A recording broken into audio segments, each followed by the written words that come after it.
soit Bloc 16, que ça soit effectivement donc l'ASC Penc et Bloc 16 et Georges le nom m'échappe Lamine Bassel ak composition bu am solo bi nga xamante ne gis nañ ñaari équipe bi am ko on aperçoit en tout cas des joueurs de qualité que ça soit du côté du Bloc 16 ainsi que du côté de l'ASC Penc rouge et blanc.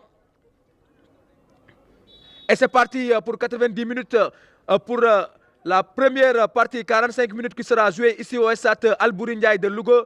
Je vous l'avais dit, c'est un match boo xamante ni jogante bu nar a neex la match bu remplir danger la donc wax nañ ñu ASC Penc mooy seule équipe bi nga xam ne actuellement moom moo dese Louga ci Coupe du Sénégal bi donc loolu benn enjeu la boo xam ne da koy am mais aussi Bloc 16 dafa ñëw représenter les deux communes la commune de Diamaguène Sicap Mbao la commune de Tivaouane Diacksao mais aussi l'arrondissement de Thiaroye et la banlieue de sa généralité donc moom itam day fas yéene dóor pour mën a en tout cas mën a continuer li nga xamante ni moom mooy son parcours gannaaw ci département bi mu bokk ki nga xamante ni moom mooy mais quand même qui reste sur les pieds des plans.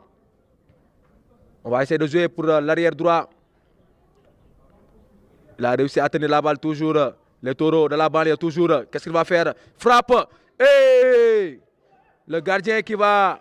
Aïcha, l'axe central qui va jouer pour son partenaire. En tout cas, c'est une passe risquée. Passe risquée. En tout cas, vous jouez avec le feu, les joueurs de l'ASC Penc.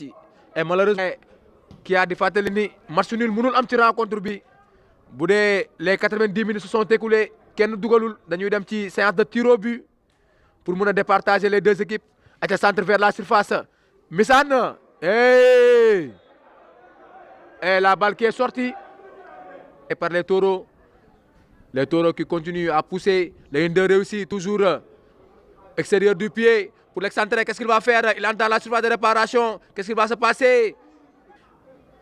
Ballon repoussé par la défense de l'ASC Penc mu jéem a defaat balle vers la boîte mais le danger est toujours là ayca ba tey waa Bloc 16 ñoo ngay doxal centre dans la surface le dossard numéro 7 qu'est-ce qu'il va faire et heureusement bon geste de la part de l'axe central de l'ASC Penc qui va se repousse la balle à nouveau. La défense de l'ASC Penc qui va essayer de jouer et il a réussi mais aussi quand même il a risqué ba tey il va donner la balle à son partenaire toujours. Le capitaine qui est servi dans la surface, qu'est-ce qui va se passer? Le capitaine toujours, qu'est-ce qu'il va faire? Passe et bon geste et là, le danger est écarté. Mais quand même, il continue à pousser les joueurs du Bloc 16. Ballon repoussé par Bassirou, mais qui reste sur les pieds des taureaux et malheureusement, mauvaise passe de la part du dossard numéro 13, je pense, du Bloc 16. Mauvaise passe. Aïcha, waa Penc ngay doxal profondeur. Bonne couverture de l'axe central qui va jouer. Vraiment muy jàmbaar ayca ballon récupéré par les joueurs de l'ASC Penc. Le capitaine qu'est-ce qu'il va faire? Le capitaine dans la surface toujours. Le capitaine toujours frappe et heureusement cette occasion pour permettre à son équipe de mener au score. Et heureusement pour les taureaux qui vont rester sur cette rencontre grâce à cette occasion manquée par les joueurs de l'ASC Penc mais quand même qui vont continuer à pousser. Quel geste technique et la balle récupérée. Le dossard numéro 12 mu joué pour le dossard numéro 29 de dédoublement du dossard numéro 5. Qu'est-ce qui va se passer? Lu muy def centre et malheureusement la fin de cette première période et c'est fait. 45 minutes jouées ici au stade Albouri Ndiaye entre Bloc 16 de Diamaguène et l'ASC Penc et à la pause le score est à égalité 0 but partout. Bien sûr donc ñu dellu si waat fii ci stade Albouri Ndiaye donc ngir dëgtal leen donc dernière pàcc bi nga xamante ni donc moom moo ñeel jogante bi dox ci diggante Bloc 16 bu Diamaguène ak Penc ASC Penc bu Louga. dañu suivre donc ñu ngi ñuy seetaan bu baax a baax ñu ngi joxe li nga xamante ni moom mooy leur soutien malgré ne sont pas venus au stade aca ba tey profondeur aca arbitre nee na hors-jeu malheureusement pour lui il était en position illicite. Le dossard numéro 17 dem na le dossard numéro 17 il est excellent le dossard numéro 17 de l'ASC Penc et bon séissement. gars yi ñu ngi yóbbante jam ronge démb gis nañ ay waay démb li xew parce démb li xew ci football bi gannaaw occasion boobu ñu xool ba tey la balle qui reste sous les pieds des blancs aja profondeur qu'est-ce qui va se passer? Le gardien qui est sorti et capté la balle vers les 5,50 m du but de Boubacar Ba le portier de l'ASC Penc. Faire le dossard numéro 3 du Bloc 16 face à un joueur de l'ASC Penc. Il a éliminé 2 joueurs. Centre vers la surface, deuxième poteau, bon séissement. Les joueurs du bloc 16 ayca ba tey waa penc ñu ngay doxal le dossard numéro 5 mu joué pour le numéro 11 le numéro 11 da l'ASC Penc mu joué waat la balle récupérée ayca le numéro 11 toujours sur les ailes qu'est-ce qu'il va faire le numéro 11 il va essayer de jouer en solo profondeur pour le capitaine l'arbitre ne dit rien le gardien qui sort et Missane heureusement Missane qui capte la balle de Mohamed Lo le capitaine de l'ASC Penc faire une relance tout à fait devant pour le dossard numéro 3 qui a réussi à tenir la balle. Il a éliminé, centre vers la surface et bon saisissement de la part du défenseur de l'ASC Penc. Heureusement qu'il a été vigilant. Les rouges et blancs qui vont continuer à pousser et bon saisissement.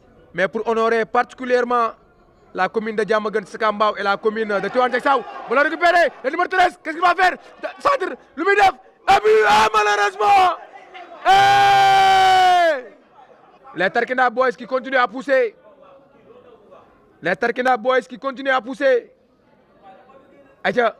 Toujours la barre sur les pieds des plans.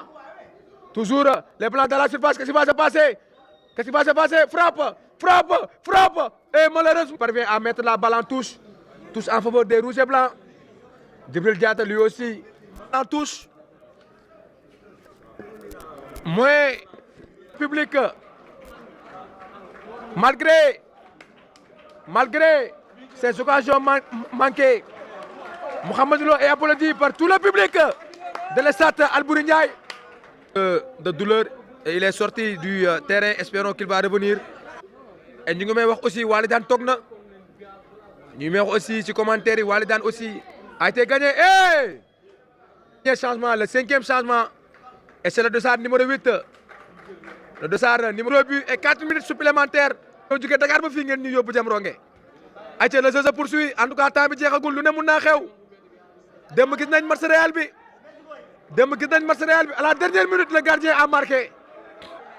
ay waay joueurs Penc yi dañoo béyee dem c'est tiré vers la surface coup de tête et Missane qui parvient à corner à nouveau.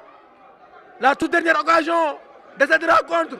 C'est tiré pour le numéro 13 dans la surface, coup de tête. Le danger est toujours là. Ballon repoussé dans la surface, toujours. Un but dans l'ASC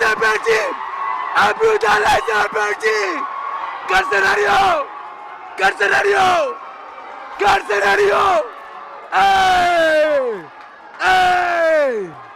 Quel but. La surface de réparation du bloc 16.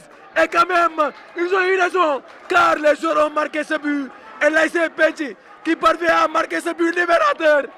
L'ASC Penc qui marque ce but libérateur. L'ASC Penc qui marque ce but. Qui ont joué avec lucidité. Les taureaux de la banlieue qui ont joué avec sérénité.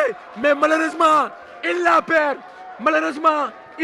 Cette rencontre. Malheureusement, les taureaux de la banlieue perdent cette rencontre. Ici, au stade Albouri Ndiaye de Louga, face à l'ASC Penc qui a marqué à la 92e minute de jeu un très joli but suite à un corner très bien tiré. Les joueurs de l'ASC Penc en tout cas ont pris le dessus sur les taureaux de la banlieue qui n'ont pas démérité. Ils ont fait ce qu'ils devaient faire.